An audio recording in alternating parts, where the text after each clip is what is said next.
Welcome back, Trekkie friends, to another Good, Bad and Batshit. This time looking at Very Short Treks, episode 5. Now you'll notice this hang on, point this right direction. This chap here is not Alistair. Alistair's on holiday. So I am very, very pleased to have with us today, beaming down from Planet Marzipan. See, I got the linking quick there. Craig. How are you doing, Craig? I'm very good, Stu. It's great to see you. It is. It's we've known each other a little while. 30 odd years. 37 years I worked it out. I know, right? So for our viewers, like Craig and I, we went to school together, and we were Trekkies together at school, weren't we? Oh yes, loud and proud. Our little group of nerds that we had. So we've been Trekkies all our lives.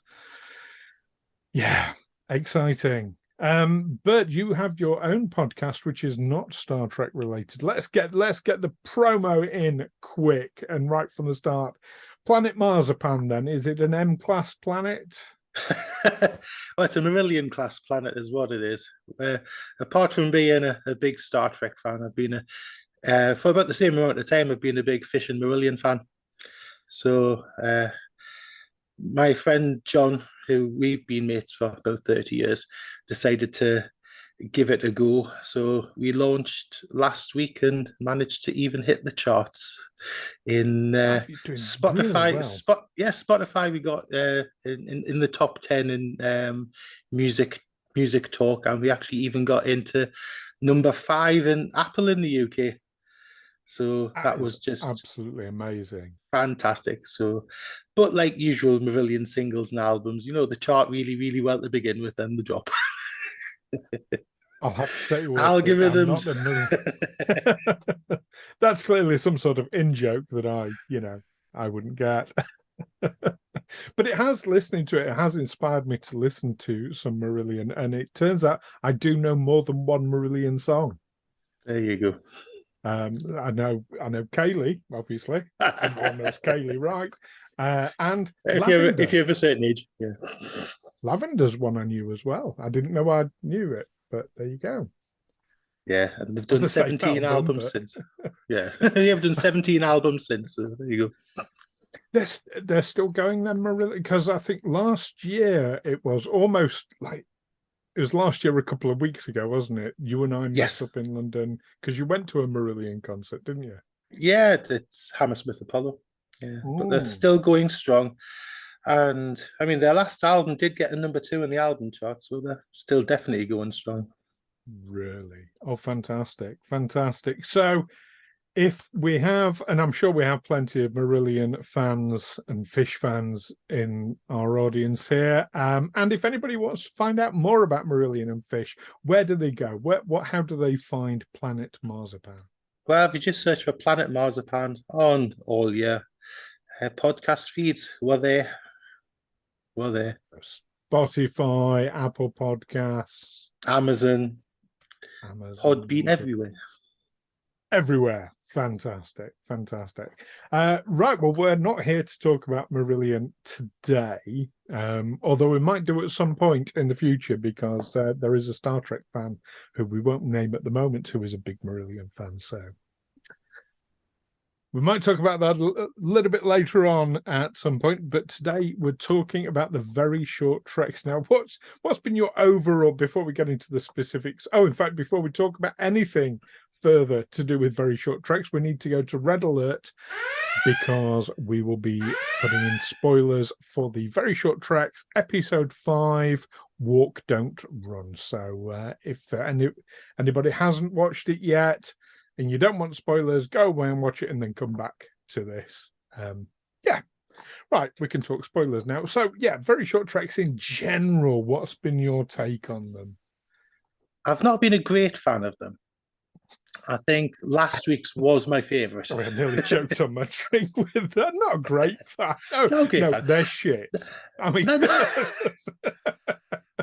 The American sensibility humor in this it's almost like Saturday Night Live kind of. There's certain humor that translates universally around the world, and there's certain kind of humor where it doesn't translate outside certain countries. And I think some of this has been a bit, well, very hit and miss. Apart from last week's, the computer end program running joke of the holodecks last week was hilarious. I thought that was great. On to, I mean, I know when we talked when the first episode came out, you were. I think the first thing I got a message from you kind of like, "What the hell's this? It's awful," and I was like, "Okay." I've not been a fan at all of them. I can see where the heart is, where they're trying to celebrate the 40th anniversary of the animated series, and 50th. Oh, 50th. 50th. It's because I'm lying about my age, so don't give the game away. Oh. None of us are over 40. Come on. Denial.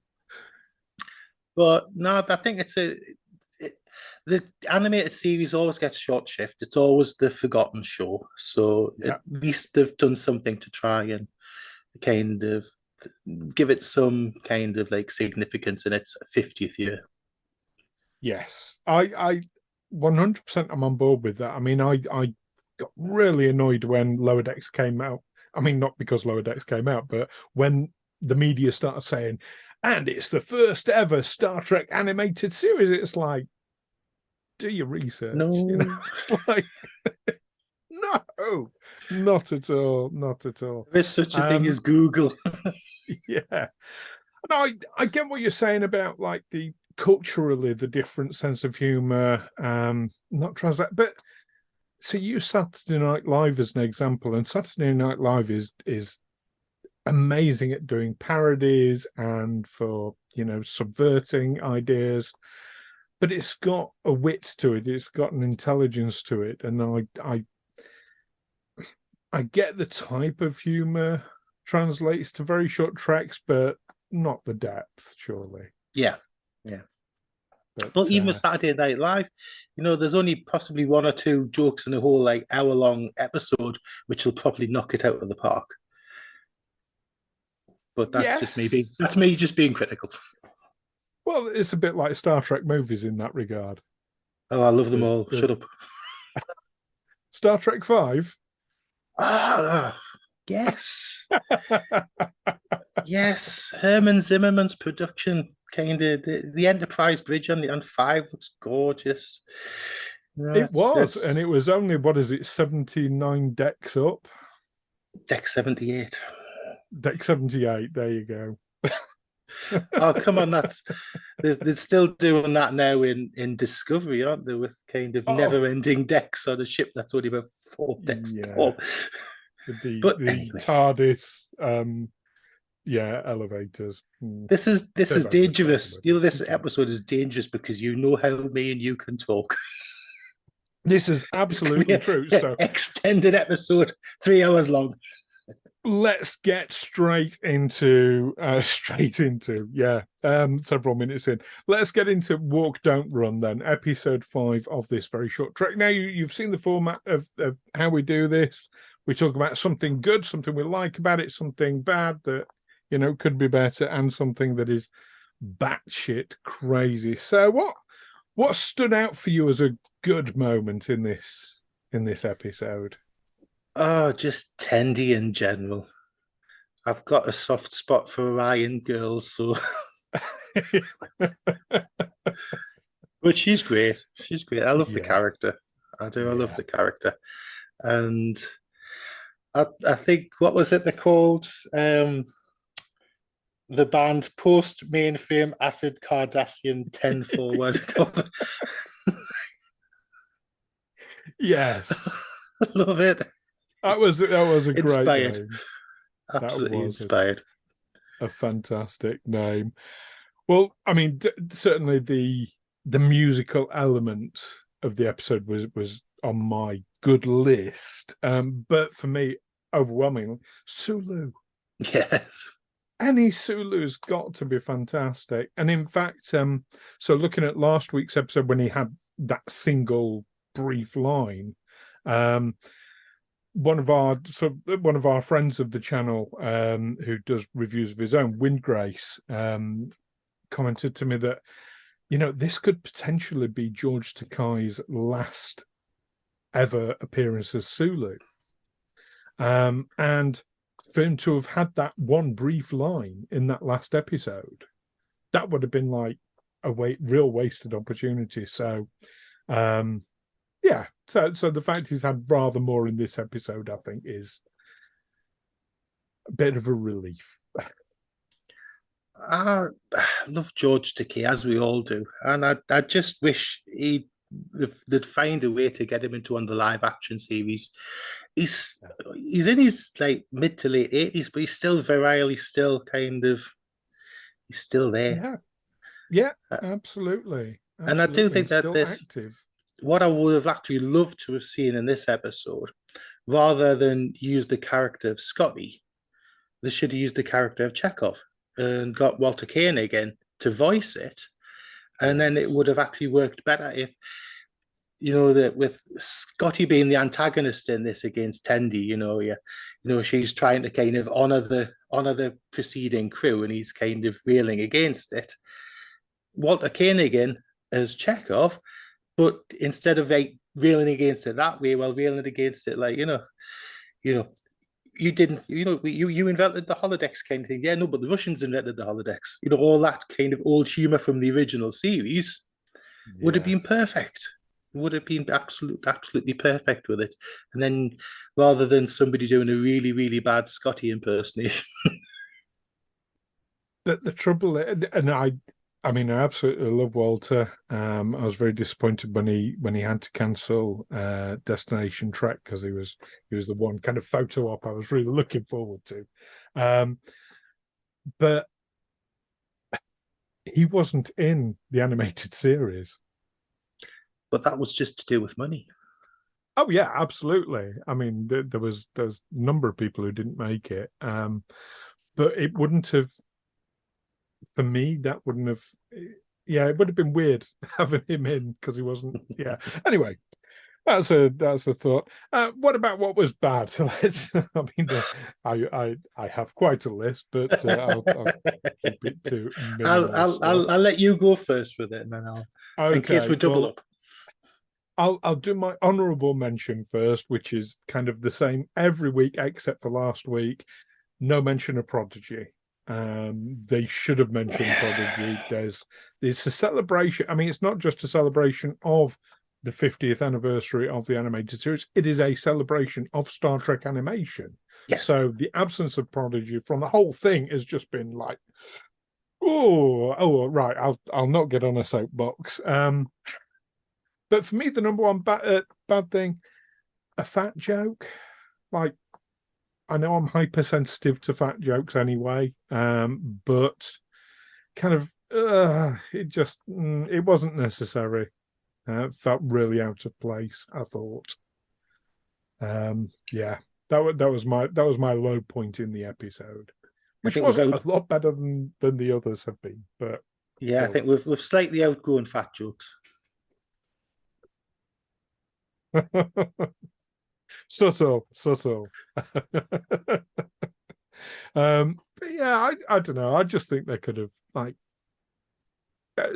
there's been a number of these very short treks that have been quite tone deaf in places, and that was just another kind of misstep. But what about you? What was your low point?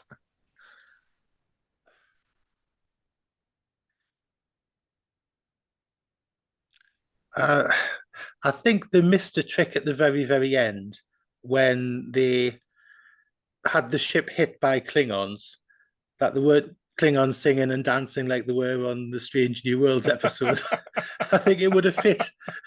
It would have fit this episode a lot better than it would have actually fit in Strange New Worlds. You're not kidding. There, that's yeah. Imagine that was... Kang doing like jazz hands. Just no. It's just not right. In their purple outfits, yes. Yeah. But I think just Scotty, the actor who was playing it, the voice and everything was just wrong. They could have got somebody better to do a voice of Scotty. That's really interesting. I had the kind of the opposite view of the person voicing him. I thought they actually did a reasonable approximation. Trying to make a Canadian sound like a Scotsman. Well, that's the thing. They're not just coming in to do a Scottish accent, they're coming in to do a bad Scottish accent because, you know, it was bad. So, yeah. So I thought that, yeah, I thought it sounded like Scotty to me. What did you think of the song?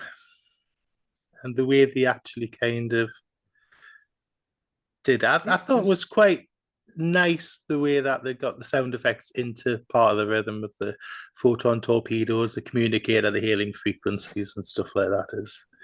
Yes. That was nice. I thought it was kind of groovy. It had very much the 70s vibe going to it, particularly with the visuals. Put me very much in mind of kind of the Monkeys. Yeah. See, I'm trying to keep this positive. Yeah. Well, we always mention about. Well, let's move on then to the batshit element. I mean, you used a fantastic phrase to me on Messenger about the entire episode. Do you want to share that? No, you can have it. Off its baps, I think was the which I just think is a brilliant phrase. Absolutely brilliant phrase. But yeah, I mean, the whole thing was pretty batshit, wasn't it? I just wonder if kind of in the writer's room itself, if anybody opened the door, whether it was just like a waft of kind of slightly illegal smoke coming out. I think that's a really positive take that there is actually a writer's room for this. I think there was someone sat in their bedroom on a laptop. It could be some kind of like cross between Nomad, Vija, and ChatGPT, or GPT creating the episode kind of. Well, we're not far from then. That's, of course, what a lot of the SAG-AFTRA strike is about, is AI taking over writing and, and there's the whole image stuff. So SAG-AFTRA strong, support the strike, all that. Too right. Yeah, so what was standout batshit for you about this episode? The whole psychedelicness of it. It was just, from a structure point of view and from the whole point of view, the whole thing was just nuts from start to beginning. Yeah. Start to beginning. Yeah. And, Riker coming on the bridge with Sulu, the trombone and the keyboard, and the fact that where Scotty's drum kit suddenly appeared from. But it's a cartoon, It's... Yes. You've just got to take it for what it is. Oh, totally. And they've been absolutely clear right from the off that these are not canon. And I'm really glad what? That they did. It didn't happen. I know, right? This fictional thing wasn't even part of the fictional thing. So, yeah. You get your head around that.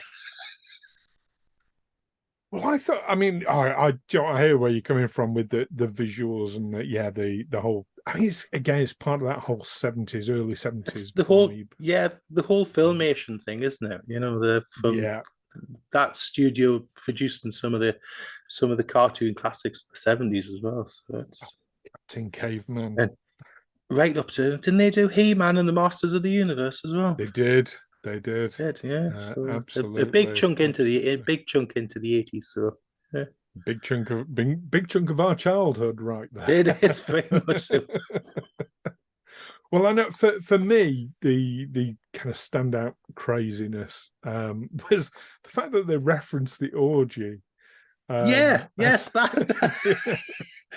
I did Yeah. go a real like I literally held my breath and tensed when Scotty started undoing his belt and saying, "I've got your orgy right here." I'm like, where is this going? That was really worrying for a moment, but yeah, just running around without his pants, that's fine. I was half expecting you to nitpick there, though, about the orgy bit, because with Mares there, now this is where talking about Star Trek Five, the Cation in Star Trek Five had three, and the bra that Mares was waving around had two. We may need to edit this. We may need to edit this No, piece out of the video. It's a valid nitpicky point, but so it's pathetic. There are a couple of interesting points on that. But Mares always had two breasts. That was I in know, the I was just 70s cartoon. And I was being facetious. But you're talking about Star Trek V, which, as we know, was a big pile of doo-doo. It's not. Take that away from. It has its moment. Wait, we should do an episode on Star Trek V on why we think it's a hidden gem. We can do one on Star Trek V and we can do one on Tuvix. Absolutely. But yeah, no, the official line, the official canon explanation for that is that there are different species of Cation. Yes. As indeed are the ones in I was going to say it's the Star Trek Beyond. Because Kirk is in bed with two Cations at the beginning, but they don't look much like Cations. Anyway, did you have any standout, any lines that really stood out for you? For me, it was what was said earlier, the name of the band. The band, absolutely fantastic. For me, it was when Sulu, but look at these abs. I can just imagine George really enjoyed doing that. Yeah. Oh my! Hey, look at these abs. Well, fantastic. So, would you recommend people watch this episode if they haven't? And would you recommend Very Short Treks as a whole? As a completist, yeah, watch it. It's an entertaining. I mean, the episodes are only between 2 minutes and 5 minutes across the whole series, so it's not exactly going to lose a lot of your life getting it watched, and you might take something out of it. I mean, our opinions are just two slightly older middle-aged men who are not exactly stuck in our ways, but we like what we like. Well, I mean, to be fair, but I look at some people who some people don't like New Trek on principle. And no. Oh, well, that was a phrase I always used to say. Any Trek is good Trek, but I don't know if I can say that anymore thanks to Very Short Treks. Yeah, but like I said earlier, this episode had its heart in the right place, and it was a celebration and ending the celebration for the 50th anniversary for the animated series. So rather have it than not. That is a very fair comment and a great place to end this review on.